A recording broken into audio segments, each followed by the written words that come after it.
Alright, so good morning, Jeff Ronald again from IC Knowledge. So panibagong tutorial series tayo. Last series of tutorial, pinakita ko paano gumawa ng basic CRUD with procedural PHP with login. Ngayon, gagawin naman natin siyang OOP para makita niyo anong pinakiba ng procedural sa OOP. So let's proceed. Open ko muna yung sump natin. So, ang gagawin ko muna is mag-set up muna tayo ng file, ng folders, or ng directories. Ang gagamitin ko na lang na layout yung ginawa natin last tutorial series.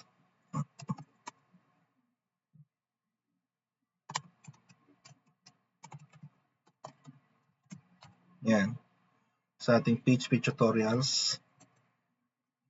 So, open ko lang yung ating local host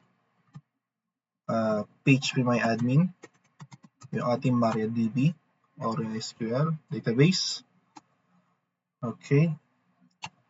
So, yung layout natin ay ganito para maging itsura. So, ang gagawin ko na lang, mag-create tayo ng bagong folder.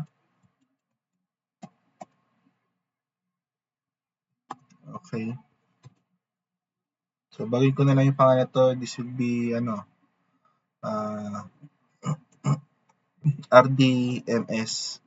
Short for Record Database Management System. Okay. Copy ko yung folder, paste lang natin. Then, ito magiging OOP. OOP. Yan. Okay.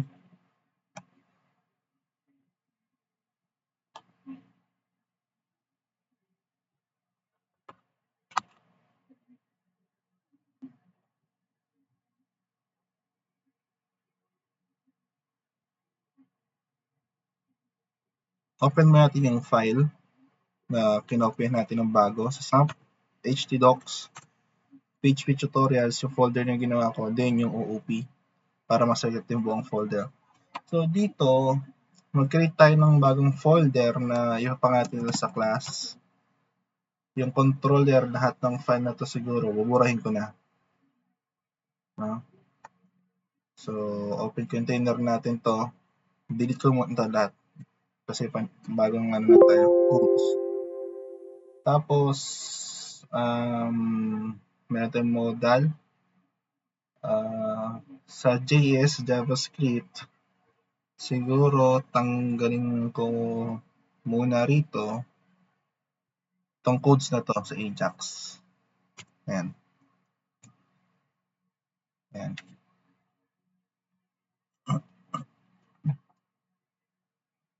Tapos yung ating index information, logout, register, same pa rin. Hindi ko na lang binago yung mga, hindi ko na lang tinanggal yung, sa mga page natin, tatanggalin natin yung codes ng PHP. Ang ititira natin yung HTML codes. Yan, para wala lang tayong error. Okay.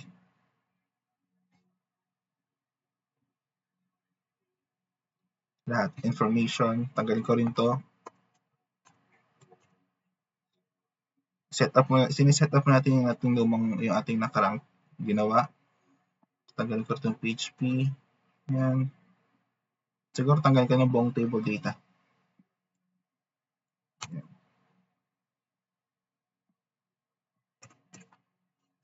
So, ang ititira natin yung HTML file. Yung logout, hayaan natin yung tanggalin ko ito kasi magiging baging codes ang logout eh. Okay? Magiging OOP rin yung logout na yan. Tanggalin ko muna yung PHP codes natin. So, lahat ng PHP code, tanggalin muna natin.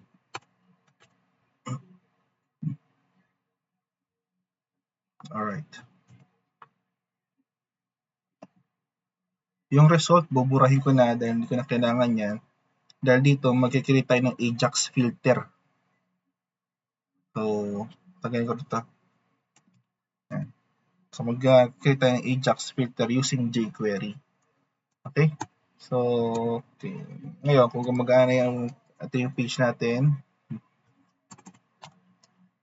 RDMS OOP.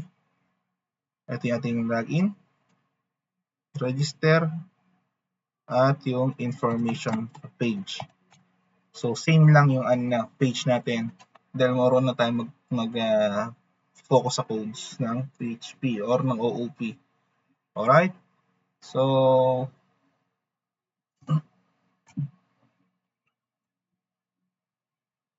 okay. Tanggalin ko na rin yung connection natin dito dahil gagamit tayo ng OOP dyan sa connection class. Then, yun muna sa ngayon. Magsiset up muna natin yung ating page para ready na tayo sa pag-create ng codes using OOP. And that's it muna. And salamat, out.